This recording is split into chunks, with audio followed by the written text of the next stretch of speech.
US Vice President JD Vance was forced to insist he didn't insult UK troops.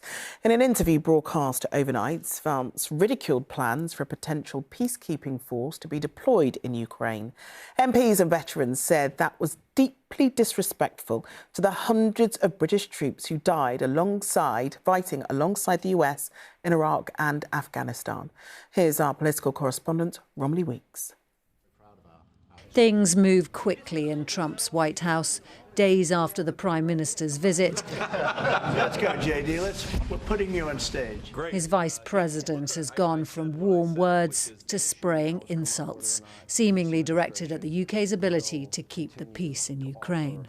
The very best security guarantee is to give Americans economic upside in the future of Ukraine. That is a way better security guarantee than 20,000 troops from some random country that hasn't fought a war in 30 or 40 years. The so-called random countries that have so far committed troops to any peacekeeping effort are the UK and France.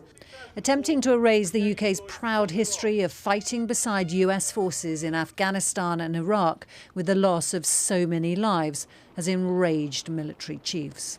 For him to sort of do that about our forces as if he's some great hero. I mean, he was in the Marine Corps, but all he ever did, I think, was take photos and write articles. You know, he wasn't a combat soldier, so I think it's inappropriate and he shouldn't have done it. JD Vance later tried to backtrack, saying he hadn't referred to the UK or France, but across the political divide, this was the reaction.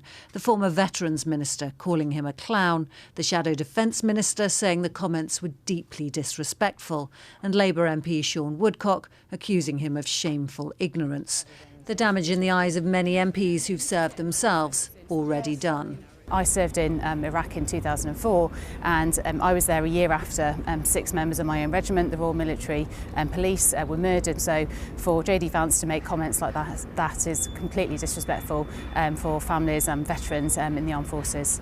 The Prime Minister, trying to act as a bridge between the White House and President Zelensky, knows better than to add any fuel to raging fires. His spokesperson merely saying the Prime Minister's full of admiration for British troops, many of whom have lost their lives and fought in Iraq and Afghanistan alongside the United States.